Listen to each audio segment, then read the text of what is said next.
So whether you're new to Samsung phones or you just simply never knew about this feature, with the latest update, Android 15 and even Android 14 or 13, you can hide apps from being shown on your home screen or even in your app drawer. And I'll show you where to do this. It is a low security level thing, so don't do this if you're trying to hide from your loved one or partner, because well, it can easily be revealed. But with all that said and done, let's go ahead and dive into it.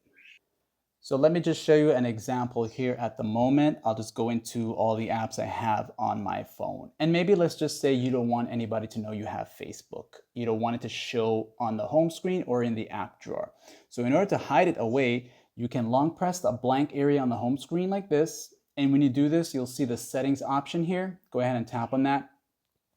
Once you're in the settings of the home screen, you want to go down until you see hide apps on home and app screen right there. Once you enter here, you will see all the apps you have that are installed on your phone, and you're just going to look for the one that you want to hide away. So for example, I just don't want Facebook showing on my phone homepage or app drawer. It'll appear here. It's going to say hidden apps here. And once you see this here like that, then just press done. That's going to save it.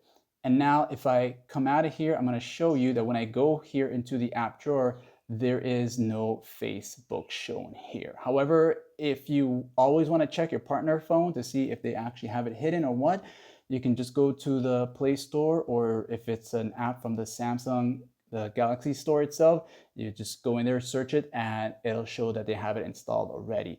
And of course, if you want to remove it, you'll just long press again, go to settings, go back to where it was here, hide apps, and you want to tap on the minus part right there. That's gonna take it out from being hidden. Then be sure to press done so you can save it, and it should be back to where it was on your home screen or app drawer there itself. Okay, and that's that. Like and sub.